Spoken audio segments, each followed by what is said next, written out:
지난해는 마이너스였지. 그러니까 저 전업 투자하고서 처음 마이너스였죠. 처음. 수익이 어쨌든 안 났으면 시장 핑계를 댈 게 아니고 내 잘못이지 무조건. 이게 주식 투자는 있잖아요. 10년을 하든 뭐 30년을 하든 계좌에 돈이 남은 사람이 최고야. 소위 말해서 형님이야.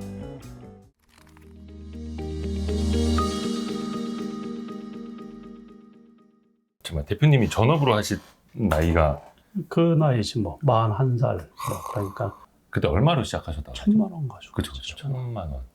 내가 봐도 기적이야. 야, 1,000만 원 가지고 10억 벌 수 있겠어? 근데 그건 1,000만 명 중에 한 명인 거잖아요, 대표님. 그러니까 내가 겁이 없어서 그렇지 그게. 지금 같아서 하라 그러면 지금은 1억 갖고 하라 그래도 안 될 것 같은데. 만약에 지출되는 게 없다 그러면 1억 갖고 해서 성공할 수 있을 것 같아. 지금 실력으로. 그래도 1억 갖고 하면은 1년에 한 2, 3억은 벌겠지.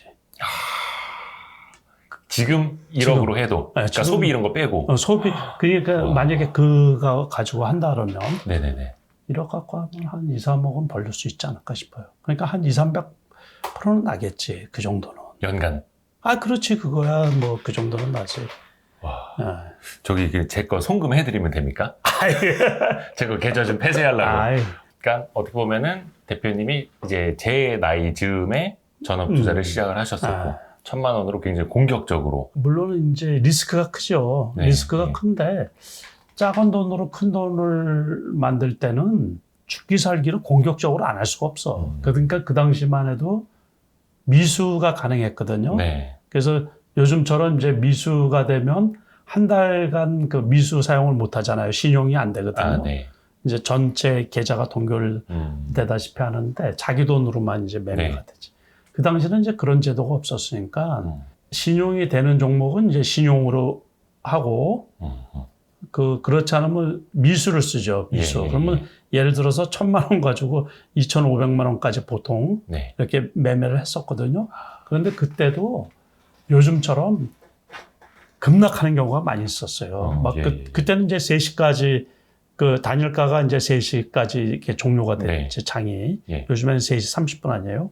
그러면 2시 50분에 이제 스톱이 되잖아요. 10분 동안. 동시효과. 동시효과. 요즘에는 3시 20분에 스톱이 되는데 그 당시에도 제 기억으로 2시 48분 이때에 상한가가 하한가 가는 경우도 가끔 있어요. 아주 그 투기적인 종목들 같은 경우. 90년대. 아니요. 2000년 초반. 그때도 그랬어요. 그러니까 그러면 결국에 그 상한가 하한가 가면 30% 아니에요? 위아래로 갔다 오고. 그때는 15%였으니까 상한가가. 거기에다가 미수를 쓰면 뭐 절단이 나지. 그때도 그런 거는 있었어요. 그때나 뭐 지금이나 그 아주 투기적인 종목들은 변동성이 엄청 크지.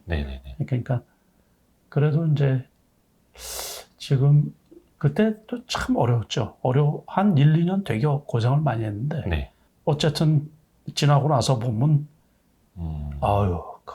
그 어려운 거를 어떻게 요즘도 이렇게 이제 나이를 조금 먹어가니까 이 주식시장, 특히 지난해 같은 경우 주식시장이 어려웠잖아요. 그래서 이제 한 번씩 이렇게 되돌아보고 그러면 옛날에도 주식시장이 과거에도 그렇게 좋은 때가 별로 없었죠. 늘 호락호락하지 않았죠. 그러다가 이제 한 번씩 이렇게 올라가고 그랬었는데 아무튼 용케 그걸 잘 이겨내고 여기까지 왔네요. 그래서 그거 참 어려운데 그래도 참 운이 좋지 않았나 싶은 생각도 많이 들어요. 그래서 이게 이제 요즘에 젊은 분들이 참 어렵잖아요. 그러니까 환경적으로 우리 이 기자님도 어렵습니다. 근데 얼굴 보면 뭐 전혀 아주 이 부티나는 얼굴 아니야. 제가요? 뭐 발라갖고 그래요. 귀티나고 부티나는 얼굴 아니야. 그래도 주식시장은 기회가 늘 있으니까. 그래서 어려울 때 오히려 공부하는 좀 기회를 삼고 하다가 보면 그때가 또 기회가 되는 경우도 많이 있으니까. 어려울 때 어려운 걸 좀 잘 이겨내고 돈을 이제 이 장이 순간적으로 좋아질 때 있거든요. 그때 돈을 좀 벌고 그러면 번 돈을 또 좀 지키고 네네네. 쉬었다가 또 기회를 줄 때가 있거든요. 그때마다 이제 하고서 나오고 그 멈추는 걸 좀 잘해야지. 리듬을 좀 잘 타야지. 그건 이제 절대 수익을 추구하시는 남석환 네. 대표님의 스타일이고, 근데 약간 이제 좀 복귀를 해보면 좋을 것 같아요. 근데 사실 앞에 말씀하셨습니다만 2022년 시장이 물론 이제 21년 하반기부터 쭉 안 좋았습니다만 22년 너무 힘들었잖아요. 그렇죠. 힘들었죠. 근데 대표님은 좀 저도 괜찮으셨어요? 힘들었어요. 저도 뭐 제가 여러 채널에서 말씀을 드린 네. 것처럼 지난해는 마이너스였지. 그러니까 저 전업 투자하고서 처음 마이너스였죠. 처음. 그러니까 그 정도로 힘든 시장이었다. 내가 잘못해서 그런 거지. 내가 대응을 잘못해서. 아유. 과거에는 지난해보다 더 어려운 장이 있었는데도 그때는 수익이 났었거든요. 네네네. 그런데 이제 지난해는 수익이 어쨌든 안 났으면 시장 핑계를 댈 게 아니고 내 잘못이지 무조건. 그래서 이제 내가 잘못을 했으니까는 안 했으면 손해가 안 났을 거 아니에요. 그러고서 작년이라고 해서 그냥 나빴던 건 아니고 예. 내가 그 작년 걸 월별로 이렇게 정리를 하거든요. 예. 그래서 월별로 이렇게 정리를 하다 보니까는 작년 7월 달 같은 경우는 수익이 엄청 컸었더라고. 네. 그러니까는 그때 하고서 그 다음 애들 이제 빠져나왔으면은 아마 손실이 없었을 거예요. 그래서 지난해 같은 경우도 몇 개월은 이제 플러스였었으니까. 네. 그러니까는 그거를 리듬을 좀 잘 타고 네. 손절을 철저하게 하고 그랬으면은 지난해도 손실은 안 났을 텐데 아무튼 그거는 이제 시장 핑계고 내가 잘못한 것이 투자자가 항상 잘못한 거. 이게 주식 투자는 있잖아요. 예. 10년을 하든 뭐 30년을 하든 네. 계좌에 돈이 남은 사람이 최고야. 플러스가 되고 그런 사람이 소위 말해서 형님이야 무조건. 역시 무림에서는 절대 고수가 그냥 다 씹어먹는. 그렇죠. 그러니까 이제 그거를 그렇지만 그런 거를 반성을 하면서 또 이렇게 계속 또 이제 수익을 내도록 유도를 시켜야죠. 그러면 23년 1월에는 시장이 상대적으로 좋았잖아요. 코스피도 10% 정도 오르고. 그러면은 1월에는 어떻게 막 확 실으셨어요? 좀 많이 훅 버셨나요? 수익이 났죠. 예. 났는데 너무 급반등을 해가지고 예. 기대치만은 그렇게 크게 나지는 않았지. 그런가요? 예. 그런데 이제 일반 사람들 기준으로 하면 되게 많이 벌었지. 그러면 23년 1월에는 약간 좀 어떤 스타일로 좀 아니, 하셨어요? 이제 지난해 12월에 인터뷰한 데들이 있거든요. 네네네. 그때 그 인터뷰한 데든가 그러면 주식을 예측하고 좀 그래야지. 네네. 그래서 이제 사전에 이렇게 보니까 작년에 코스피 저점이 2150이었잖아요. 네. 그러니까는 요번에 한 2200이면 바닥일 것 같아. 그래서 이제 그 1일날 2일, 그 첫날, 둘째 날 아침에 마이너스로 훅 떨어지면서 네. 2200이 순간적으로 깨지고 그랬잖아요. 네네. 초반에. 12월에. 아니, 1월 달에. 1월에. 1월 초에. 1월 첫 주. 첫 주에. 네. 그걸 다 기억을 하시네. 화요일 날, 수요일 날. 그러니까 나는 트레이딩 하는 사람이고 나는 매매하는 사람이니까는 그걸 다 기억을 하고 있어야지. 거의 바둑 이거 다 복귀하시는 분들처럼. 그러니까 내가 머리가 별로 안 좋거든요. 아유, 별 말씀을. 근데 이 주식 숫자는 내가 이게 잘 기억을 해. 그러니까 가격하고 네네네. 주식 그 종목에 대한 코드 번호는 내가 전혀 몰라요. 삼성전자 코드 번호도 몰라. 네네네. 그런데 한 번만 보면은 이 삼성전자 가격이나 뭐 이런 것들이 머릿속에 다 입력이 되어 있어요. 그만큼 이제 관심이 있고 막. 네, 그래서 그런가 봐. 그러니까 내가 보통 머리가 별로 그렇게 살면서 머리 좋다는 생각을 해본 적이 별로 없거든요. 별 말씀을. 머리 좋은 사람들이 세상에 원체 많아가지고 그래서 그냥 그 안 좋은 머리로 열심히 굴리는 거지 그냥. 그래서 여기까지 온 거예요. 머리는 크게 좋은 것 같지는 않은데 네, 네. 그 별로 좋지 않은 머리를 가지고서 먹고 살려고 하다 보니까는 과부하가 날 정도로 그 열심히 하는 수밖에 없지 뭐가 그냥 그 뭐 내가 우리 이 기자님처럼 인물이 좋은 것도 아니고 아유, 그 뭐 가진 게 많이 있는 것도 아니고 그래서 지름길은 없다. 열심히 하시고. 그래서 그냥 죽기 살기로 그냥 열심히 하다 보니까 어떻게 운이 좀 따라서 그런 거지. 돈 좀 벌고 주식 좀 조금 많은 거지. 그래서 이제 지난달 이렇게 보니까 한 2,200이면 거기서 추가 하락을 하더라도 제한적일 거란 얘기예요. 네네. 우리가 주식 투자를 할 때 저점 해가지고 너무 저점에 살려고 하다 보면 못 사요, 거의.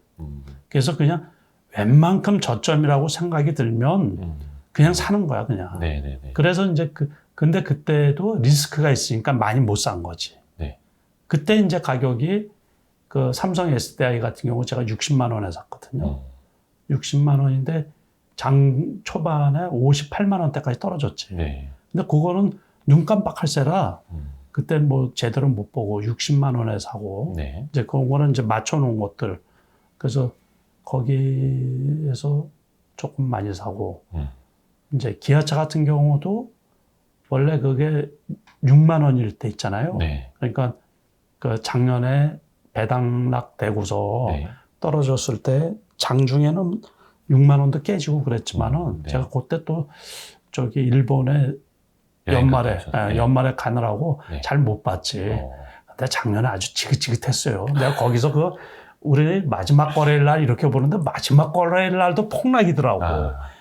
그러니 이야 진짜 징그럽더라고. 그런데 그 여파 때문에 이게 지난달 초순에 네. 주가가 떨어질 때 섣불리 매수를 못 하는 거야, 사람들이. 저도 마찬가지고. 네. 그래도 꽤 많이 샀거든요. 그래서 이제 대형주 쪽으로 그때 제가 원래 투자 전략을 짤 때 일반인들 같은 경우는 이제 개인 투자가들은 50%는 현금을 갖고 있으라 그랬는데 네. 그러니까 50%를 산 거야. 그러니까 많이 산 거지, 내 입장에서. 네네네. 그러고서는 이제 그 운영하는 자금에서 한 30%는 원래 단기 매매하는 데 네. 쓰거든요. 네. 그러니까 그거는 샀다가 금방 또 팔아버리니까 항상 현금이라고 생각하면 되는 거지. 네. 그리고 돌리는 돈이고. 예. 그러면 이제 큰 쪽에서 여유 자금은 한 20% 있었던 거지. 네. 그 이제 그거는 떨어지면 다시 살려고. 그래서 일부 계좌는 풀이고 네. 지금 네. 일부 계좌는 풀이고 아직 또 큰 계좌 중에서도 완전히 비어 있는 것도 있고 그렇죠. 그렇지만 이제 전체적으로 보면 전체 금액에서 반 이상은 대형주가 지금 갖고 있지. 1월에도 그러면은 대형주 위주로 하셨고 사실 1월에 좀 대형주 위주로 많이 올라가지고. 네. 그래서 그쪽은 수익이 꽤 많이 났죠. 그거는 이제 지수에 따라서 그런 거고 대형주 따라서 그런 거니까. 근데 그거는 되게 좀 만족스럽지가 않으신가 봐요. 표정이 대표님의 표정이. 네. 아니요, 늘 감사해야지. 그 수익이 얼마가 나든지 간에 네네네네. 이 주식신이 있으면 늘 감사하는 마음을 가져야지. 네. 돈을 왜 나는 감사해야 하는데 괜히 아니라고 옆에서 찌르는. 장난입니다. 네. 근데 그러면 이제 약간 5대 3대 2 이 정도로 해서 50%는 항상 이제 현금, 그리고 한 30% 정도는 좀 단기, 나머지 한 20%는 좀 아니요, 그게 하실 수도 아니고 있는? 원래 전체 금액의 한 30%는 무조건 단기야. 그러니까 그 계좌는 빼놓고 네. 그러고서 이제 70 중에서 50 전체의 50%가 이제 벌써 들어가 있는 거고, 그러니까 한 20% 정도는 여유 자금으로 그냥 놔두고 있는 거고.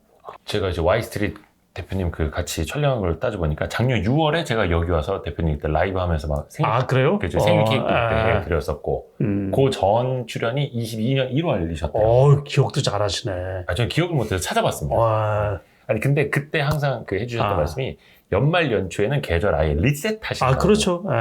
그래서 올해도 리셋을 하고 시작하시는 그렇죠. 거죠. 당연히 그렇게 하지. 그래서 1월에는 대형주 위주로 이렇게 하셨고, 그러면 이제 한 달이 지나갔습니다.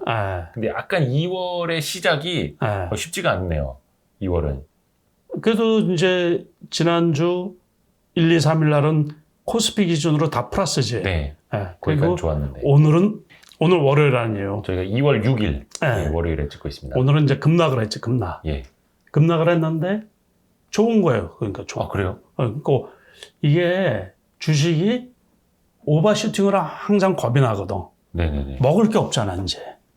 아, 너무 올라가 버렸어요. 올라가 버리면 네네네. 이게 불안하니까 먹을 게 없다고. 네네네. 예? 기존 수익이 난 거는 다 벌써 이렇게 정리가 된 거지, 이게. 그건 다 내 돈이었잖아요. 네네네. 그런데 거기서 추가 수익이 나려고 그러면 계속 올라가야 되는데, 예. 그건 좀 두렵거든. 이거 지금 실물 경기도 별로 안 좋고 실적도 별로 안 좋은데. 네. 이참에 그냥 또, 일부 이제 공매도 물량들도 있을 거예요. 네. 대형주 같은 경우 많이 올라갔으니까. 네. 그래서 오늘 아주 잘 빠진 거예요. 그래서 속 시원하게. 음. 그래서 지금 이제 바닥 대비해가지고 근 2,500 근처까지 갔잖아요. 예. 그러면 300포인트가 올라간 거야, 이게. 그쵸. 예? 예. 그러니까 너무 오버슈팅을 심하게 한 거지. 그러니까 거기에서 최소한 100포인트 이상은 좀 빠져줘야지. 단기 올라간 것 중에 네. 만약에 제가 올해 투자 전략은 항상 대형주는 어떻게 하라 그랬냐면 100이 올라갔어요. 네. 그러면 한 30은 떨어져야 된다고. 그러면 이제 다시 또 먹을 게 조금 생기겠지. 네네. 예, 그런 식으로 하면 되는 거고. 그리고 이제 그런 식으로 하면 돼요. 대형주 같은 경우. 다만 앞에서도 말씀하신 것처럼 약간 좀 바닥을 높여가는 형식으로. 그렇죠. 예, 네. 그렇지. 예, 그냥 올라가면 힘들잖아, 이게. 그러니까 이익 실현하고 싶은 네. 저 같은 사람도 이게 뜬금없이 너무 많이 올라간다. 그러면 물론 이제 모든 악재가 다 노출이 된 상태예요. 네네네. 그렇지만은 이제 그 기업의 실적 같은 경우가 아직은 조금 주가에 비해서 주가 오름에 비해서 못 따라오니까. 못 따라오고 있는데 그러다 보면 또 버블이라는 게 생긴 거야. 단기 버블이라는 게. 짧게라도. 네, 그러니까 조금 조정을 받았다가 또 특히 외국인이 작년 하반기부터 네. 엄청 많이 사들였잖아요. 많이 샀죠. 예. 그러니까 이제 그 중에서 일찍 사들인 쪽에서는 이익 실현을 하고 싶은 욕구도 있을 거예요. 그러니까는 오늘 같은 경우는 보니까 기관, 금융투자 쪽에서 대규모 매도가 나왔거든요. 네. 거기에다가 이제 미국 선물이 마이너스고 새벽에 끝난 이제 지난 토요일 날에 끝난 네. 미국 장도 나스닥 같은 경우가 비교적 크게 떨어졌잖아요. 네. 그러니까는 이제 이참에 핑계 대고서 같이 그냥 싸대기를 때린 거죠. 단기 조정 있을 수밖에 그래서 없다. 단기 조정이라고 저는 생각이 들고 나스닥 같은 경우도 지금 그 10,000포인트가 결국에 안 깨졌잖아요. 그렇죠. 제가 네. 지난해부터 여러 차례 내려서 계속 말씀을 드렸는데 네. 거의 안 깨진다고 그랬거든요. 그 깨질 가능성이 제가 수개월 동안 이렇게 고민을 하고 검토를 해봤는데 뭐 이제 지난해 같은 경우도 그 S&P 500도 마찬가지고 그냥 엄청 떨어진다고들 많이 그랬잖아요. 경기 네. 침체 그 얘기 계속 나오고 그때 제가 일관되게 거의 떨어질 그 10,000포인트가 깨질 확률이 거의 없다 그랬는데 1,250포인트대까지 떨어졌었어요. 네네네네. 1,300포인트. 거기에다가 요번에 12,000포인트가 넘게 올라가다 보니까는 그렇죠. 그것도 조금 급하게 올라간 거죠. 그렇지만은 이제 제가 보기에 올 하반기쯤 되면 나스닥 같은 경우는 최소한 한 13,000, 4,000까지는 가야 되지 않을까 이렇게 생각이 드는 거예요. 그 나스닥 고점이 16,000포인트잖아요. 네. 그러니까 거기까지는 부담스럽고 네. 그래도 한 13,000포인트 이상은 올라갈 수가 있지 않나 그렇게 보거든요. 다만 그것도 좀 조정을 받고 조정을 이렇게 받으면서 하면서. 그렇죠. 네, 그래서 너무 급격하게 올라가면 조금 불편하고 네. 심정적으로도 불편하고 그러잖아요. 그러니까 그래서 좀 조정을 받아야죠. 네. 그 지난번에도 말씀해 주셨던 게 항상 대표님은 그 시장의 성격, 네. 장의 성격을 파악하고 투자를 해야 된다라고 그럼요. 말씀을 그게 제일 해주셨는데 중요하죠. 네, 그러면 항상. 올해는 네. 기업 실적도 좀 좋지 않고 봐야지.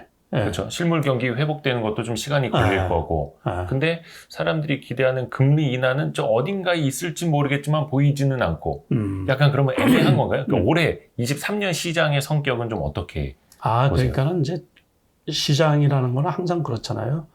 근데 지난해 말까지 아주 오랫동안 떨어진 거예요. 그러니까는 지수 자체가 한 1년 6개월가량 하락을 한 거거든요. 네네네. 그러니까 되게 많이 떨어진 거예요. 그러니까 보통은 급락하면 급등해서 V자로 나오는 경우가 되게 많아요. 네. 근데 요번에는 떨어지는 게 쉬었다 떨어지고 쉬었다 또 떨어지고 그러느라고 이게 투자자들의 골탕을 먹은 거예요. 피를 말렸죠. 네. 네. 그래서 요번에 V자가 안 나오고 예. 요번에 올라갈 때도 조금 올라갔다가 쉬었다가 조금 올라갔다가 쉬었다가 그런 식으로 올라갈 것 같다는 얘기죠. 회복이. 내려올 때처럼 올라갈 그래서 그렇지만은 이제 작년하고는 틀리죠. 즉 작년에는 이제 여러 가지 복합적인 악재, 특히 금리 인상에 대한 그 리스크, 거기에다가 경기 침체에 대한 그 공포, 아래 공포라고 그래가지고 아래 공포 얘기를 한 게 3년이 지났어요. 3년. 3년 전에 제가 아래 공포에 관해서 그 케이블 방송에서 방송을 했거든요. 네. 그 제목 가지고. 근데 3년이 지나고 지금도 공포지만은 지금은 뭐 경기 침체라고 누가 얘기를 해요.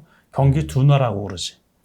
어떻게 보면 그 두려움을 또 다 시장이 반영을 했을 수도 있고. 그러니까는 선반영이 된 거지. 예. 선반영이 되고 제가 경기 침체가 웬만해서는 없고 순환 사이클이 짧아졌기 때문에 그리고 각 나라의 이제 그 경기 침체에 대한 대비. 우리 같은 경우도 부동산 시장이 얼어붙을까봐 여러 가지 규제 완화 정책을 많이 피우고 있잖아요. 그러니까 경기가 둔화될까봐 특히 이제 중국 같은 경우 중국 경기 침체가 이제 전 세계 이제 경기 둔화에도 크다란 영향을 미치잖아요. 그러니까 거기 같은 경우도 얼마나 발빠르게 대응을 많이 해요. 그래서 홍콩 증시가 아시겠지만은 홍콩 H 증시가 V자 반등이에요. V자. 홍콩 H 증시하고 홍콩 항생 증시라고 두 개가 있거든요. 근데 두 개가 다 V자예요. V자 완전히. 그러니까는 홍콩 H 증시 같은 경우는 이제 어떤 의미가 있냐면 신흥국 증시의 그 바로미터 역할을 해주는 거예요. 장중에는 H 증시가 5,000포인트까지도 깨졌었어요. 그러니까 이게 12,000포인트가 넘던 게 그 5,000포인트까지 급락을 했던 거예요. 거기에다가 요즘에 얼마인 줄 아세요? 지금 얼마인가요? 7,800포인트까지 올랐다가 지금 7,500포인트 돼 있어요. 홍콩 H 증시. 그 바닥에서 50% 올라왔네요. 그렇죠. 50% 올라. 그게 불과 두 달? 두 달 전에.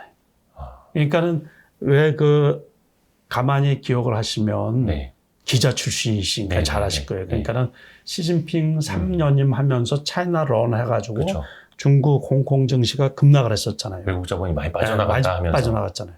그러는데 이제 중국에서 위드 코로나 정책으로 전환을 시키면서 경기 부양책을 같이 쓰는 거예요.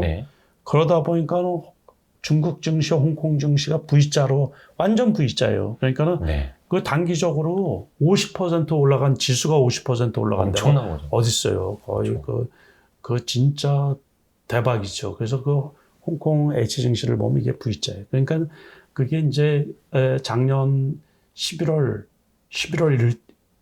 10월 달만 해도 웨킹 달러라 그래가지고 금리 인상하면서 우리 그 원달러 환율이 1,450원대까지 갔었잖아요. 1,400원. 지금 얼마예요? 1,220원대인데. 그렇죠. 아주 급락을 한 거예요. 급락을. 그것도. 그러면서 그 미국으로 쏠렸던 그 돈들이 신흥국으로 이렇게 이제 가는 거죠. 그러면서 이 숨통들이 다 튀는 거죠. 그러면 주가들이 올라가는데 우리 같은 경우는 그 홍콩 증시나 중국 증시에 비해서 뒷북치는 격이에요. 그러다 보니까는 이제 그 외국인 투자자들이 아차 이건 늦었구나. 그래서 홍콩 주식을 사기는 뭐하고 그러다 보니까 이제 한국물 만만한 한국 주식을 이제 대거 사들이다 보니까는 지속적으로 그때부터 사들였던 게 얼마 전 이렇게 보도 보니까는 6조 한 5천억을 사들였다는 거예요. 그러니까는 그 바닥에서 주가를 끌어올린 게 외국인이 1등인 거예요. 그렇죠. 그 덕에 지수가 많이 올라가. 그러면 그런 외국인 자금 유입도 어떻게 보면 이게 올해 좀 내내 어떻게 보면 항상 그럴 수는 없겠지만 큰 흐름에서는 좀 외국인 자금이 좀 계속 유입될 거라고 보세요. 그러니까 어느 정도는 이제 지금은 웬만큼 챙겨놓지 않았나 싶은 거예요. 제가 또 하나 생각한 거는 나쁠 때 사놨다가 기관이나 개인 투자가가 이제 장이 좋아지고 경제가 괜찮아지면 네. 많이 올라갈 때 이제 팔아먹으려고 네. 그런 전략을 쓰는 게 아닌가 싶은 거예요. 그러니까 지속적으로 사지는 않겠지. 그러니까 이제 지금 급하게는 이제 웬만큼 채워놓지 않았나 싶은 거고, 그래서 크게 많이는 안 떨어질 거로 봐요. 어쨌든 지수가. 그리고 요번에 이제 어떤 학습 효과지 이것도. 네, 네. 그때 살 걸 하고서 땅 치는 사람들이 뭐 돈이 없어요. 대부분은 다 물려 있어서. 예, 그렇죠. 일반 투자가들은 대부분 다 물려 있단 네, 말이에요. 네. 안 물렸어요? 물렸다가 이제 조금 놨더라고요. 그게 돈은 있어요? 돈이요? 네. 찾아봐야 되는데 뭐. 그러니까 돈이 있는 분들, 투자자분들 중에서 돈이 있는 분들은 2,200대 못 들어간 걸 땅을 치는 분들이 많이 있을 거예요. 그래서 막 2,400, 그럼 지금이라도 더 사야 되나? 그래서 여기에서 조금 더 떨어져서 만약에 2,400이 깨지고 그러면 많이 들어올 거예요. 여윳돈 있는 사람. 그래서 지수가 많이 떨어질 일도 없고, 그러니까는 계단식으로 해서 좀 쉬었다가 다시 또 이제 실적들 좀 괜찮아지고, 요번에도 그 지난주 금요일 날에 미국 주가가 떨어진 게, 나스닥이 떨어진 게 그 고용이 원체 좋게 나가죠. 아니 이게 너무 좋으니까. 경기가 나쁠 줄 알았는데 고용 지표가 너무 좋으니까는 그러면 또 금리를 이제 고용발 임금 인상 뭐 이렇게 하다 보면 인플레이션이 또 더 하고 그러면 또 금리 인상을 하지 않을까. 그런 우려 때문에 이제 주가가 이렇게 조정을 받은 건데 아무튼 그거는 다시 말해서 경제가 견고하다라는 얘기 아니에요. 좋게 해석하자면. 좋게 하자. 보면은 뭐 질적인 문제가 대두될 수도 있겠지만 기업 실적이 별로 안 좋은 건 사실이에요. 그렇지만 이제 우리가 롤링이라 그러잖아요. 큰 사이클로 보면 왔다가 이제 바닥까지 왔다가 다시 이렇게 이제 오름세의 그 초기 단계이기 때문에 나중에 길게 봐서는 경기 둔화도 이제 극복을 하고 어느 정도 이렇게 올라갈 수 있지 않을까 싶은 거예요. 그러니까 우리가 너무 앞질러 가지고서 아직 현실화 되어 있지도 않은, 제가 지난해도 그랬거든요. 경기 침체 그때 가서 보자고. 그러면 또 요즘에 말 나오는 게 이제 그러면 금리 인상을 안 하면 금리 인하 얘기가 나오잖아요. 그럼 금리 인하 언제 할까요? 1년 뒤에 얘기일 수도 있고 최소한 그리고서 올 말일 수도 있고 그래요. 근데 아직 택도 없는 얘기는 하지도 말고 단지 여기에서 지금 잘 판단을 해가지고 어떤 주식을 사야지 내일 올라갈 건가 그런 고민을 했으면 좋겠다라는 얘기예요. 저 다음에 그 여쭤보려고 했는데 그럼 다시 금융장세가 올까요? 금리 인하가 언제 될까? 이거 여쭤보려고 했는데. 그 쓸데없는 얘기를 하는 거예요. 그러니까 쓸데없는 얘기예요. 그러니까 그런 거는 하지를 마시고 내일 당장, 모레 당장 어떤 주식을 투자해야지 내가 돈을 벌 수 있을까? 그런 거에 집중을 하셔야지. 이게 뭐 가치 투자자들이나 아니면 바텀업 방식으로 보시는 분들이나 사실은 이제 매크로, 거시경제는 사실 무시하고 투자하시는 분들이 많았잖아요. 근데 원체 22년에 금리 인상으로 호되게 당하다 보니까 이제는 이거 매크로 변수, 금리나 인플레 같은 거 신경 안 쓰면은 안 되겠구나. 또 바짝 긴장하면서 금리나 물가 고용지표 봐야겠구나. 이렇게 된 것 같아요. 그렇죠. 다 똑똑해지신 거야. 다. 맞아요. 전 세계가 다 요번에 연끌족 뭐 해가지고 부동산 그렇게 막 그 투기적으로 올라가다가 미국에서 금리 인상을 딱 해보니까 그건 뭐 부양책을 써야지 될 정도로 그렇다고 부동산 값이 뭐 폭락을 한 게 아니거든요. 그 2, 3년 전에 올라간 게 그 되돌림 현상이지 그냥. 그러면서 이제 학습 효과가 된 거죠. 공부가 된 거예요, 공부. 다른 정책이나 뭐 이런 것보다 금리가 경제에서 차지하는 비중이 너무 크구나. 그것도 미국 금리가. 그래서 미국이 역시 대장 나라구나. 그런 거를 좀 많이 깨달았을 거예요. 호되게 데이기도 했고. 근데 이제 앞으로는 그것보다는 당장 우리가 어떻게 돈을 벌지를 고민하는 게 더. 그렇죠. 맞다. 일반 투자가가 뭐 다들 마찬가지죠. 그러니까는 가치 투자 해가지고서 무조건 주식 사가지고 오래 갖고 있으면 돈이 되는 줄 알았는데 이게 돈이 아니고 그냥 휴지 조각이 되는 경우도 많고. 그러면 이제 말씀을 좀 정리하자면 어찌됐든 간에 매크로 변수로 인한 그리고 이제 시장이 막 계속 추세 하락하던 것들은 어느 정도 최악은 이제 면했다. 매크로 변수도 마찬가지고 근데 다만 힘차게 오르기도 힘들고 어떻게 보면 약간 살얼음판을 걷듯이 한 걸음 한 걸음 나가면서 수익을 챙겨 나가자. 이게 2023년이 될까요? 그러면은 제가 작년에도 여쭤봤었는데 별 5개로 치자면 난이도는 어떻게, 그러니까 2022년은 그때 나와서 대표님께서 말씀하셨던 게 대표님에게는 별 3개, 일반인들에겐 별 4개 장일 것 같다고 말씀을 해주셨었거든요. 항상 난 별 4개 막 그렇게 좋게 평가를 하나? 그런데 아니 난이도가 높을수록 이제 어렵다는 뜻이었으니까. 별이 많을수록 어려운 어렵다. 거구나. 난이도니까. 그렇지. 난이도. 야, 그러니까 난 별 많으면 무조건 좋은 줄 알고. 야, 그러니까 표현을 잘하셔야 돼, 정확하게. 난이도. 쉽지 않죠. 항상 쉽지 않아요. 항상. 그래서 쉽게 저는 주식 시장을 쉽게 본 적이 한 번도 없어요. 그러니까 그런데 이제 운이 좀 따라서 그 이제 대응 방법이 장이 좋을 때하고 장이 나쁠 때하고 이제 그 차이만 있는 거지. 그러니까는 똑같이 샀단 말이에요. 그러면 장이 좋을 때는 수익을 극대화시키려고 그러면 조정 받을 때마다 사는 거예요, 또. 그리고 이제 장이 나쁠 때는 많이 올라왔다고 생각이 들면 그냥 한꺼번에 다 팔아버리는 거고. 그거예요, 그러니까. 그 차이지. 지금은 어느 쪽이실까요? 중간일까? 지금은 그 대형주가 올라갔다가 쉬면 또 사고 그러는 차이지. 오히려 빠지면 기회가 되고. 그렇죠. 급하게 올라가면 좀 차익을 실현하고 그렇죠. 다음 기회를 노리고. 그래서 만약에 100개를 갖고 있어요. 어떤 주식을. 대형주인데. 100주. 100주를 갖고 있으면 예를 들어서 이제 많이 올랐다고 싶으면 한 30%만 파는 거야. 다 팔면 안 되고. 네네네. 그러고서 생각보다 조금 더 올라갔어. 그러면 한 20% 더 파는 거야. 그래서 50%는 그냥 갖고 있는 거야. 그래서 떨어졌어요.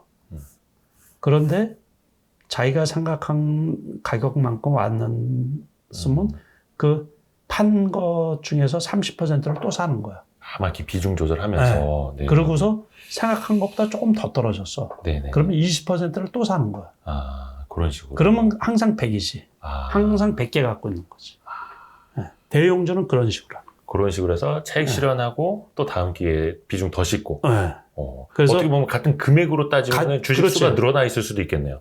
그럴 수도 있죠. 근데 이제 그러니까 자산은 늘어나는 거지. 자산은. 그러니까는 수익을 다 실현을 하는 게 아니라 30% 20% 팔고 그 돈 가지고 다시 자기가 판 가격으로 떨어지면 또 사고 거기보다 더 떨어지면 한 20% 더 사고 그러면 이제 돈이 이제 그대로 다 있는 거죠. 이게 사실 항상 제가 남 대표님하고 대담을 나눌 때마다 드리는 말씀인데 참 이제 쉽게 말씀하셔가지고 이제 참 쉽죠. 약간 이런 느낌인데 근데 이제는 약간 뭔가 그림이 그려집니다.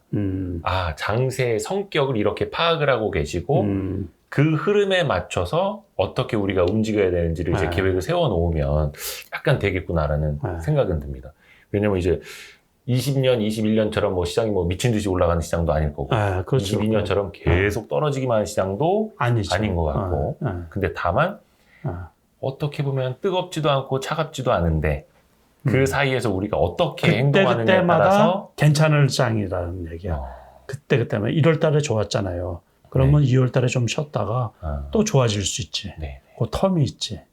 그러니까는 이제 우리가 금리 인상 이벤트가 요번에 끝났잖아요. 그러면 지금 2월 달, 3월 달에는 이제 전년도 실적들을 발표할 거 아니에요.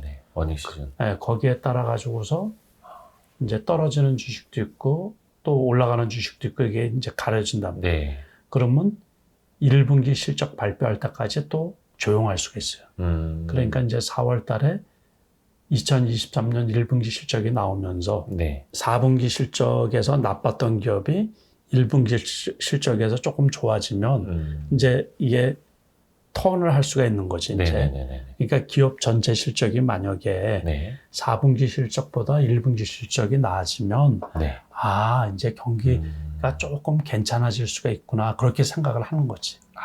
그 대형 주식들 중에서 그러니까 우리나라 대기업체 1등, 2등 하는 기업들 있잖아요. 네. 그런 거가 어떤 시장의 바로미터 역할을 해주는 거지.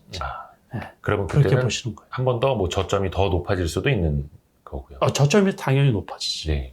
뭐 조정을 받더라도 그렇죠. 네. 그 조정은 이제 작년에는 여러 이슈로 인해 가지고서 악재들이 다 나왔잖아요. 네. 근데 이제 지금은 단지 이제 기업 실적이 지금 주가하고 상쇄하느냐 그거가 최대 궁금사항이거든요. 네네. 그 외에는 노출이 다 된 거예요. 그러니까 악재는 거의 다 나왔고. 다 나왔죠. 다 나와서 이제 더 이상 악재가 나올 게 뭐가 있어? 거의 그 2022년 4분기 실적 어닝 쇼크 나와도 주가는 반등을 하는 것들이 할 좀 가능성이 많이. 있죠. 네. 근데 이제 중요한 그게 건 반영이 돼서. 그게 네. 반영이 돼 있고 이제 1분기 실적이 나오는 한 4월, 5월은 어떻게 될지 이게 이제 중요해지는. 그런데 제가 볼 때 그러니까 이제 나쁠 거로 예상들을 하잖아요. 네네네. 그런데 그것보다 오히려 덜 나쁘면 주가는 올라가거든. 그렇잖아요. 안 좋은 걸 다 반영했으니까. 그렇죠. 그러니까는 덜 나쁘기만 바라면 되는 거야. 요거는 이제 어떻게 보면 이제 대형주 측면에서 이렇게 말씀을 해주셨을 텐데, 혹시 올 한해 성장주는 좀 어떻게 보세요? 요즘에 보니까 네이버 카카오도 그렇고, 미국에서 메타도 그렇고, 그동안 이렇게 두드려 맞던 친구들이, 뭐 이렇게 엎어컷 치고 올라와 있더라고요. 그러니까 괜찮을 가능성이 있죠. 지난해 같은 경우는 주가 자체가 떨어지는 해였잖아요. 그러다 보니까 성장주, 특히 메타버스 관련, XR 관련 그런 주식들이 힘을 못 썼는데, 올해 같은 경우는 지금 말씀하신 것처럼 메타가 지난번에 근데 22% 올라갔다 그랬잖아요. 하루에. 네, 하루에. 그렇지만은 그거는 고점 대비 반토막도 안 되죠. 그죠. 원체 많이 따지면 그죠. 원체 많이 떨어져서. 그래서 우리 이 국내 주식 중에서 이제 자이언트 스텝이나 뭐 이렇게 그 메타버스 관련 대장주였던 거 있잖아요. 주봉을 한번 보세요. 주봉. 그러면 올라간 거 하나도 없어요. 지금 바닥에서 이제 조금 올라간 거. 고점하고 이렇게 비교해 보면. 그래서 그쪽들 같은 경우는 원체 많이 떨어진 데다가 만약에 실적이 조금 수반이 된다고 하면 조금 올라갈 가능성이 있죠. 원체 많이 떨어져서. 그래서 그쪽은 좀 관심 있게 봐야 되고.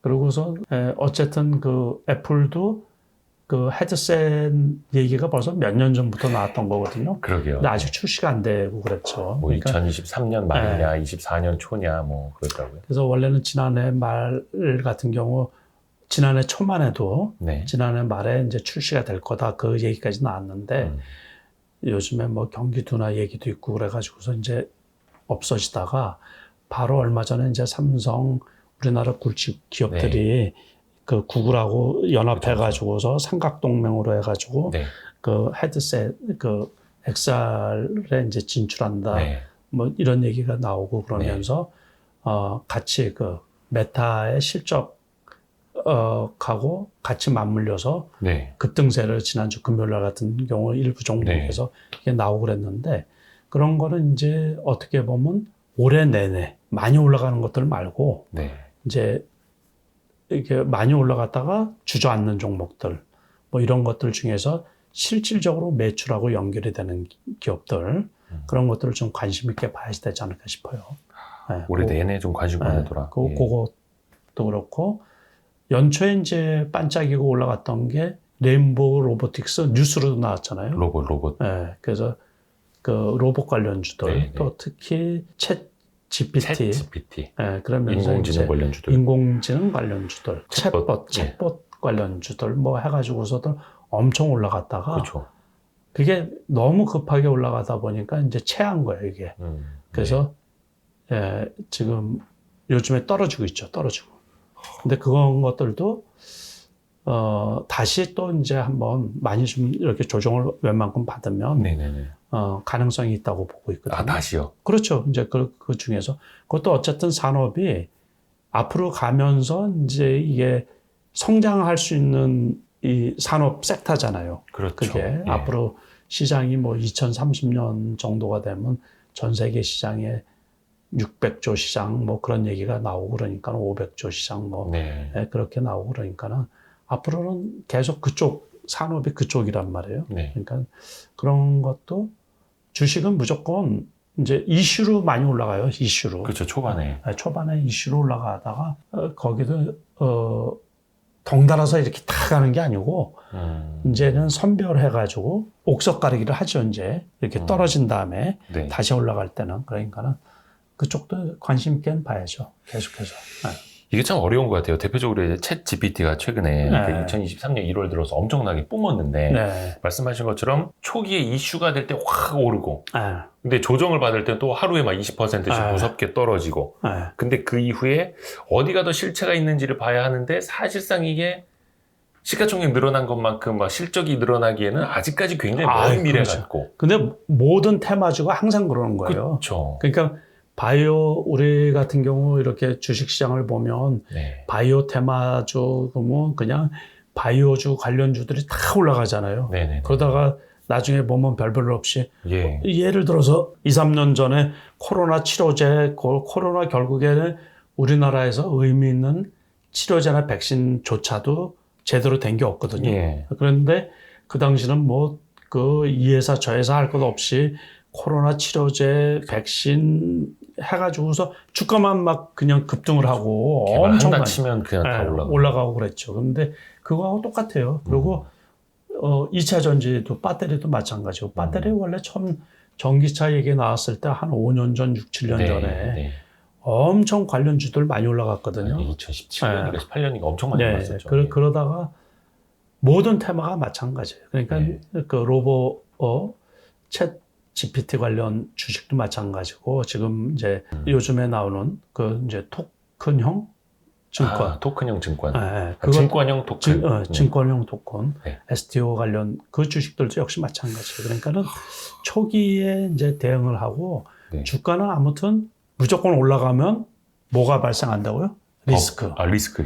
그러니까는 많이 올라간 주식들은 무조건 이제 단기 매매용으로만 그냥 하고, 그 다음에 우리가 항상 이제 다음에 어떤 쪽이 돈이 될까, 이슈가 될까, 그런 거를 이렇게 살펴보는 이제 공부가 돼야죠.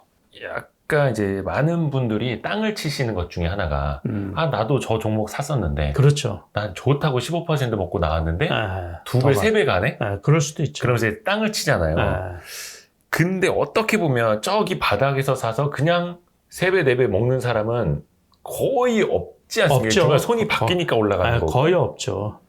대표님도 사실 그 손 바뀌는 사람 중에 한 분인가요? 저도 똑같아요. 똑같은 시행착오 겪고 시행착오를 줄이려고 애를 쓸 뿐이고, 그러니까 저는 이제 그 제가 그냥 일반 분들보다 조금 낫다고 하면은 경험에 의해서 이런 패턴이나 이런 시장에서는 어떤 주식을 해야 된다, 어떻게 거래를 하고 매매를 해야 되고, 아까 말씀드린 것처럼 대형주 같은 경우는 어떤 식으로 그 계좌 관리를 해야지 돈이 붙더라, 그런 요령을 하는 거지. 경험으로. 시행착오는 똑같아요. 그리고 이제 운이 따르면 어떤 가끔 대박주들도 이제 한 번씩 잡는 경우도 있고 그렇지만은 항상 그 투자자들은 우상향하는 종목을 이렇게 찾으려고 그러잖아요.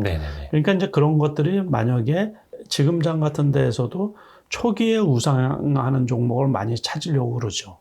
그런데 이제 그 종목을 찾으면 이것저것 많이 살펴보죠. 이 종목이 지금 트렌드하고 맞는 종목인가 그것도 살펴보고, 혹시 뭐 유무상증자 전환사채 물량이 있나 이런 것도 살펴보고, 많이 올라가려면 그런 게 없어야 되거든요.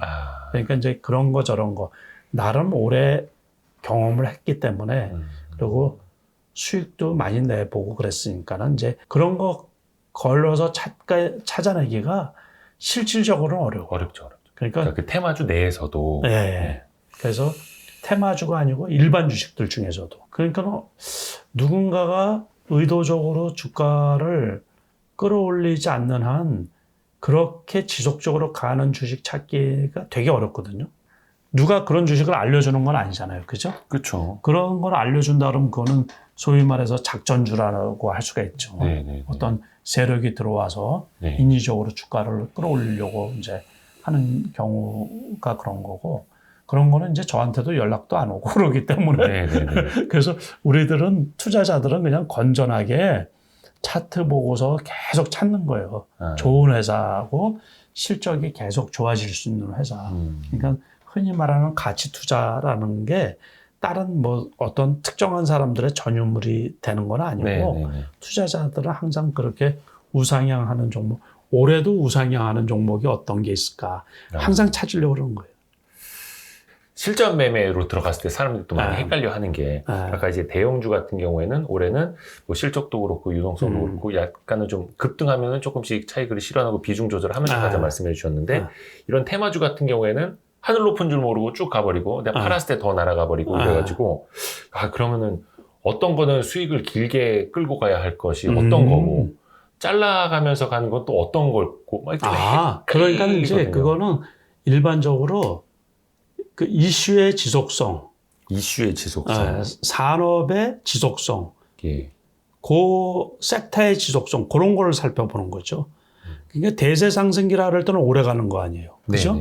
그러니까 저 섹터나 저 산업이 오래 갈 것 같다고 하면은 그 주식도 덩달아서 오래 가는 거죠. 그거 아주 단순해요. 단순한가요? 그렇죠. 그러니까는 이제 일회성 이슈 있는 거 있죠. 네네네. 그런 거는 그냥 하루살이죠, 그냥. 무인기 지난해 말에 무인기 북한에서 이게 드론 넘어왔을 때, 드론 넘어왔을 때 그거 가지고서 무인기 주식들을 몇 개 종목이 있었잖아요.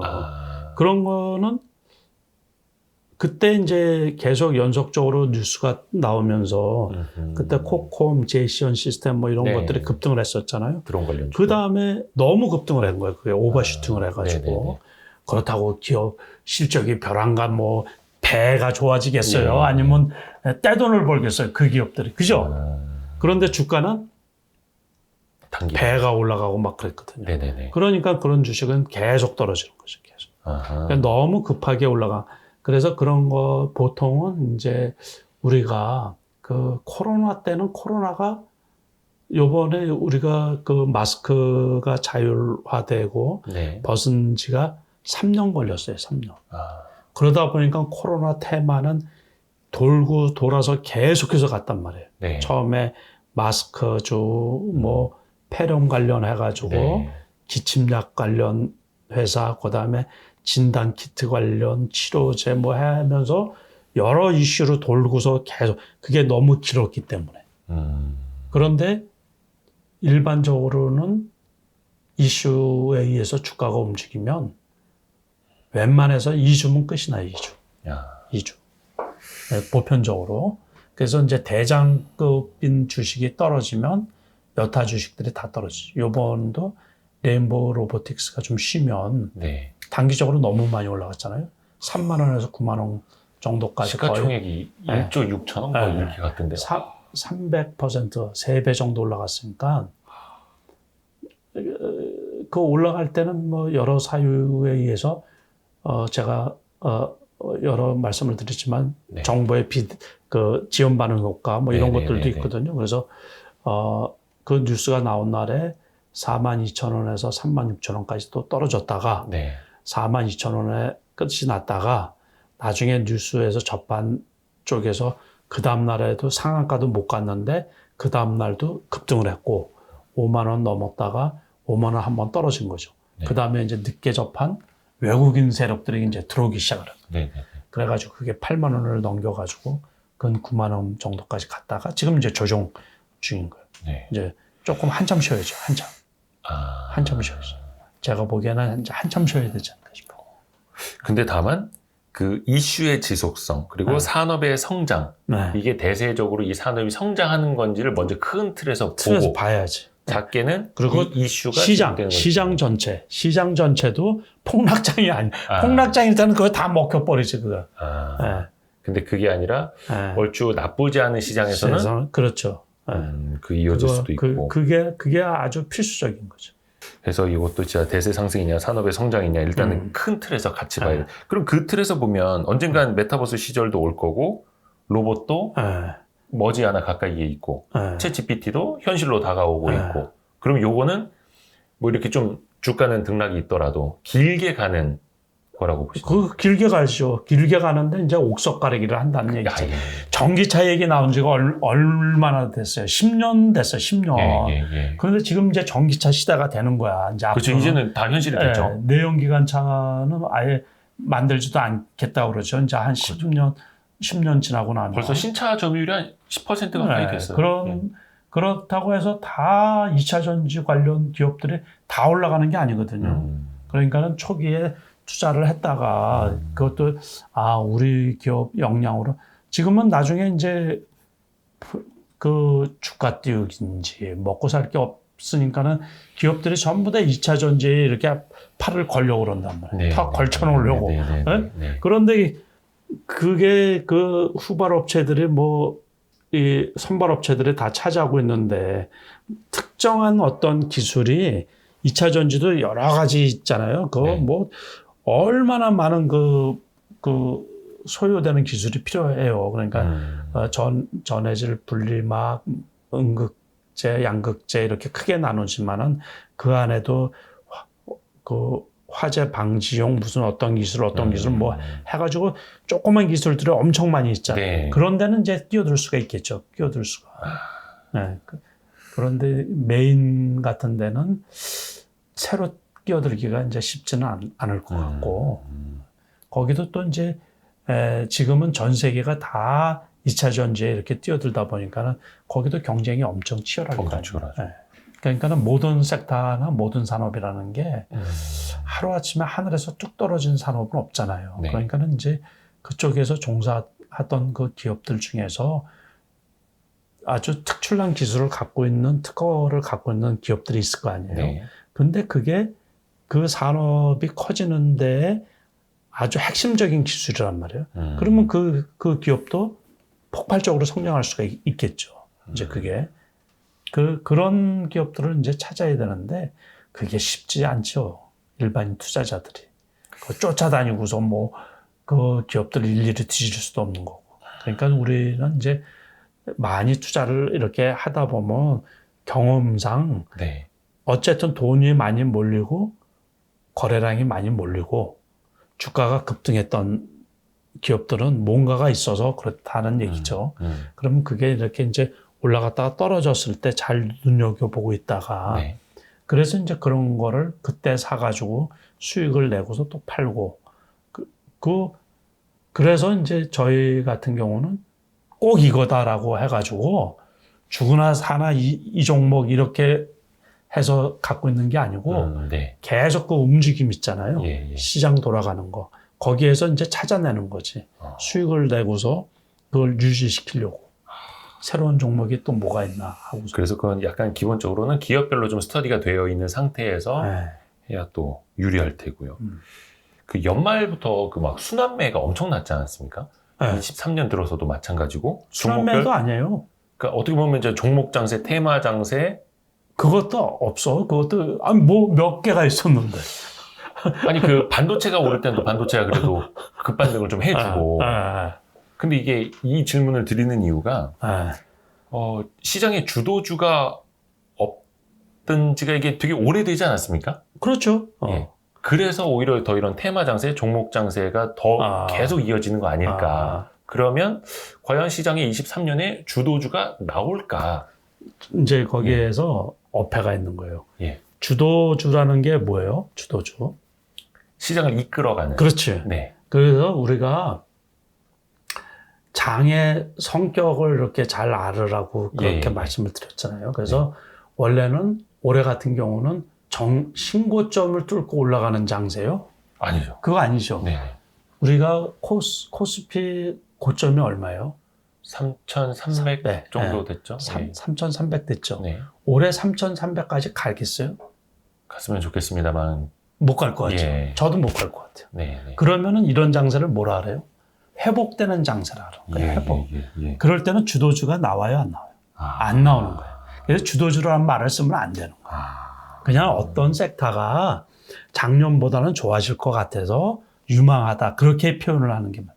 약간 과거 왕년의 주도주 역시 부러져 있다가 회복이 되고 있는 그렇죠. 상황이니 다 회복이 되는 거지. 신고가 가고 랜딩까지 이런 주도주는 애초에 아니지. 기대하는 게 아니고 이런 그래서 회복 우리가 장세에서는 이제 주도주라는 말을 쓸 때는 네. 신고점을 뚫고서 올라갈 때 지수 전체를 끌고 가는 거 그런 거를 주도 산업 그렇게 얘기를 하는 거죠.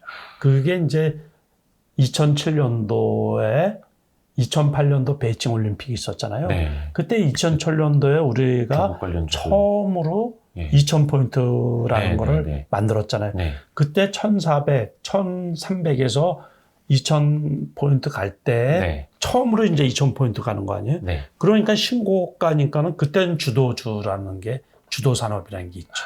그때 말씀하신 것처럼 중국 관련, 뭐 조선주도, 조선, 철강 그런 거예요. 삼성전자가 아니고. 그때 현대차가 아니고.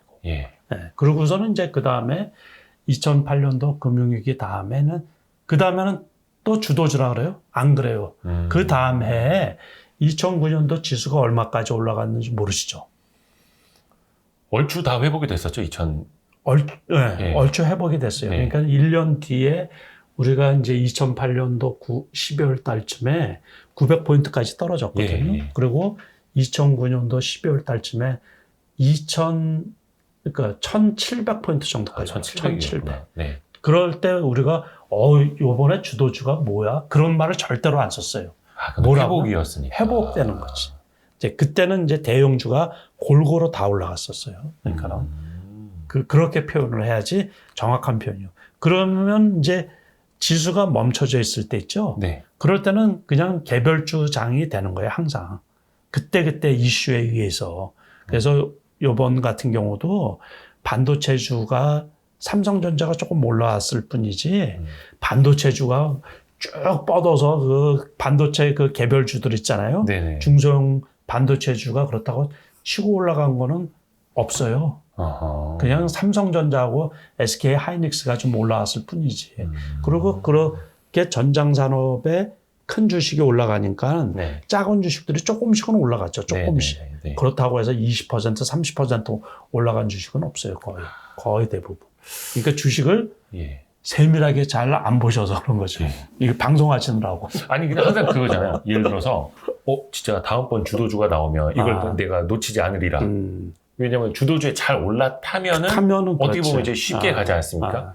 그러니까 요번에도 지금 말씀드린 것처럼 회복되는 장세에서 삼성 SDI 같은 게 조금 많이 올라갔고. 2차전지 쪽으로. 그러니까 대형주 쪽에서. 그러니까 삼성전자도 바닥이 이제 52,000원인데 요번에 65,000원까지 갔잖아요. 그러니까 그거는 최바닥이 그 52,000원이었고 55,000원 정도 56,000원 여기선 살 수가 있었죠, 일반인들이. 거기에서 이제 65,000원이 단기 고점이었으니까는 그러면 그래도 꽤 올라갔죠. 그렇죠? 그러니까 20%는 아니더라도 20%는 아니더라도 한 7%, 15% 이상 올라갔죠. 삼성전자 1월에만 한 16점 몇 % 올랐어요. 그렇죠. 그러니까 대형주 치고선 엄청 올라간 거죠. 그러니까는 우리가 이제 이게 진짜 많이 올라갔네. 이거 주도주 되는 거 아니야? 그렇죠. 그런 표현은 쓰시기에 맞죠. 그러니까 그렇게 표현할 수가 있죠. 근데 약간 2023년 이 회복되는 시장이라면 그 안에서 주도주를 찾는 건 사실은 우물에서 숭늉 찾는 격이었던 거네요. 그러니까는 이제 그렇게 표현을 할 수는 있죠. 꼭 뭐 이렇게 꼭 따질 필요는 없고. 그렇게 이제 요 장에서도 그래도 지수 대비해서 많이 올라간 주식들, 대형주 중에서는 그렇게 본다면 기아차 같은 경우도 엊그제 72,900원까지 올라갔었거든요. 72,000원, 72,000원까지 올라갔죠. 71,500원. 굳이 100원 단위까지 다 기억하려 하지 않으셔도 됩니다. 71,400원까지 왔죠. 71,000 그러다가 오늘 75,500원으로 끝났죠. 그러니까는 그게 6만 원에서 하니까 역시 대형주 치고서는 많이 올라간 거죠. 그러니까는 그렇지만 이제 개별주들이 지수는 뭐 200포인트 이상 바닥 대비 올라갔는데 개별주 중에서 전혀 안 올라간 것들이 있거든요. 그런 것들도 많이 있고 카카오 같은 경우도 많이 올라갔죠. 네이버나 카카오 같은 경우도. 그렇죠. 많이 올랐죠. 그것도 이제 많이 올라갔는데 그것도 고점에서 물린 사람 입장에서 보면 택도 없는 소리죠. 10몇만 원에 사신 분들도 많은데 카카오 같은 경우 많이 올라서 지금 6만 몇천 원 하고 그러니까 아직 7만 원. 그쪽에서 보시는 분들은 약간 그 업종으로 따지자면은 올해 그래도 또 많은 분들이 항상 또 증시 전망할 때 반도체를 또 빼놓고 이야기할 수도 없고 그냥 시총 비중이 제일 크니까 약간 좀 올해는 특히 이 업종은 좀 주목이 된다라고 보시는 거 있을까요? 그러니까 업종은 역시 마찬가지예요. 반도체하고 2차 전지. 그쪽이 좋은 것 같고 그러니까 큰 사이즈로. 그러니까 우리나라 뭐 최고의 수출 산업. 그러니까는 큰 사이즈로는 역시 이제 그 두 개가 제일 유망하고 그 다음에는 경기가 회복되면 뭐 나머지들은 그냥 지수 맞춰서 어느 정도 따라가는. 조금씩 이렇게 회복되지 않을까 싶은 거예요. 네, 업종으로는 역시 뭐 반도체 2차 전지만한 것이 없고. 엔터주들도 괜찮지 않을까 싶은 것도 엔터. 있고 엔터. 그래서 일부 엔터주들은 많이 올라간 것들도 있고. 엔터주들이 신고가 가는 것들이 많아가지고. 이번에 SM 같은 경우도 상당히 많이 올라갔죠. 그러니까는 그것도 지배구조에 뭐 해서 지난번에 이슈가 나오더니만 꽤 많이 올라갔어요. 그렇죠. 하이브도 견조하게 그래서 바닥 대비해서 꽤 많이 올라갔죠. 많이 올랐죠. 물론 이제 고점 대비해서는 별로. 역시나. 근데 이런 것들 보면 이제 엔터주를 갖고 계시는 분들 입장에서는 신고가 랠리를 이제 즐기시겠지만 약간 여기서 이 엔터주도 좀 따라가면 어떨까 고민하시는 분들은 아니에요? 그건 아니죠. 그러니까 항상 올라간 거는 쳐다보지 말고 그거는 이제 내 몫이 아니다라고 생각하고서 20%씩 올라가면 요즘에는 많이 올라간 거거든요. 그 대형주들은. 이런 시장에서. 그러니까는 그 정도 올라갔으면 그런 거는 이제 쳐다보지 말고 항상 안 올라간 쪽에서 이제 올라갈 거를 기대하고서 사야죠. 대표님이 약간 그런 거면 이제 배 안 아프세요? 그 대표님도 사람인데. 아니, 그냥 그런 거 있잖아요. 내가 팔았는데 더 올라가면. 그거는 이제 내 몫이 아닌 거죠. 그러니까 안 쳐다봐요. 배 안 아프려고 안 쳐다봐요. 그러니까 약간 수련이 되신 거죠? 그렇죠. 그러니까 배 안 아프려고 안 쳐다보고 다른 쪽에서 제가 이제 옛날에 원체 작은 돈 가지고 했다 그랬잖아요. 그러니까 제가 이 신념이라 그럴까? 그런 게 있어요. 그 해에 많이 올라간 주식 있잖아요. 그것보다 항상 더 많이 벌었어요. 그게 저거예요. 그러니까 회전을 통해서? 네, 회전을 통해서. 그러니까 엄청 많은 거래를 했겠지만은 그 해에 최고로 많이 올라간 종목 따지면 뭐 400%, 500% 종목 올라가는 경우 1000% 올라가면 그거는 내가 못 쫓아가니까는 그러는데 그때는 뭐 제 투자금이 작으니까는 항상 제일 많이 올라간 주식에 비견할 정도로 수익을 내자. 그게 목표였던 거예요, 항상. 그래서 몇 배 간 놈이 부럽지 않은. 전혀 부럽지가 않아, 막 이런 느낌으로. 항상 그랬었거든요. 그거는 뭐 이제 실력으로 증명을 그렇죠. 그러니까 저야 어느 정도 그 단기 투자하는데 자신이 있으니까는 항상 그런 식으로 했었어요. 그래서 지금 이제 배 아프지 않나요? 그래가지고 그 얘기가 나온 거예요. 그러니까 배 아파하는 거는 아니고. 그러면 요 반대로 하나 여쭤볼게요. 그러면 놓쳐서 배 아픈 거 말고 이제 놓쳤는데 오히려 더 내가 팔았던 가격보다 더 높은 가격에도 다시 사시기도 하세요? 그럴 때도 가끔 있죠. 왜냐면 많은 사람들이 내가 팔았으면 올라가는 거 이제 그게 놓치고 지붕 쳐다보다 그렇죠. 그런 경우도 있죠. 그런 경우도 있는데 그래서 이제 대형주 같은 경우는 그 장을 잘 파악을 해가지고 상승장이라고 생각이 들면 절대로 다 팔면 안 된다는 얘기죠. 그래서 아까 처음에 그 질문 나오기 전에 처음에 말씀을 드린 거예요. 그쵸. 이해가 되시죠? 네네. 아까 그래서 이제 분할 매도한 것도 그래서 말씀을 해주셨던 거고. 근데 또 이제 많은 분들이 훅 다 팔아버리고 놓치면 하다가. 그래서 다시 사는 경우도 있죠. 가끔, 아주 가끔. 그리고 대표님이 그 전에도 항상 이제 말씀해 주셨던 게 뭔가 이슈가 되기 전에 준비해야 된다라는 말씀도 해 주시는데 혹시 올해 이슈가 되지 않았지만 이슈가 될 것 같다라는 천기노설 좀 해 주실 만한 게 있을까요? 근데 안 될 수도 있기 때문에. 안 될 수도 여기 적어 주시면. 그래도. 아니 올해도 벌써 다이어리를 많이 쓰셨어요. 꼬박꼬박 이렇게. 그러니까는 이제 원래는 지금 애플페이가 3월 초순부터 이제 한다 그랬잖아요. 예. 그게 작년부터 원래 뉴스로 말이 계속 나왔던 나왔죠. 거예요. 그러니까는 그러면은 원래 이게 이제 2023년 다이어리잖아요. 네. 그러면 2022년 다이어리 12월 달에 그걸 적어놔요. 한참 애플페이 막 이슈됐는데 네. 또 늦어진다 네. 사람들이 잊혀졌을 때. 네. 여기는 지금 이게 올해 거를 안 적어놨네. 여기 늘 평상심 유지 이렇게 써놓으셨네요. 평상심 유지, 덤비지 말라고. 흥분 많이 하시나 봐요. 이제 그게 우리가 주가가 올라가면 네. 오버할 경우가 있죠. 오버. 주가가 뻘겋고 싶구만. 오버할 때가 있지. 네. 그러니까 제가 흥분하거나 다혈질인 성격은 아니잖아요. 그럼요. 네, 그러니까는 이제 차분하신데. 그런데도 이게 너무 조심하면 수익이 안 나죠. 이게 두 가지예요. 항상. 너무 조심하면 수익이 안 나죠. 네네네. 그렇다고 오버하면은 손실이 커지지. 네. 조심한다고 조금 사면은 돈이 안 되지. 예. 그렇다고 많이 사면은 손해가 이만큼 커질 수가 있지. 그러니까 항상 양날의 칼이란 말이에요.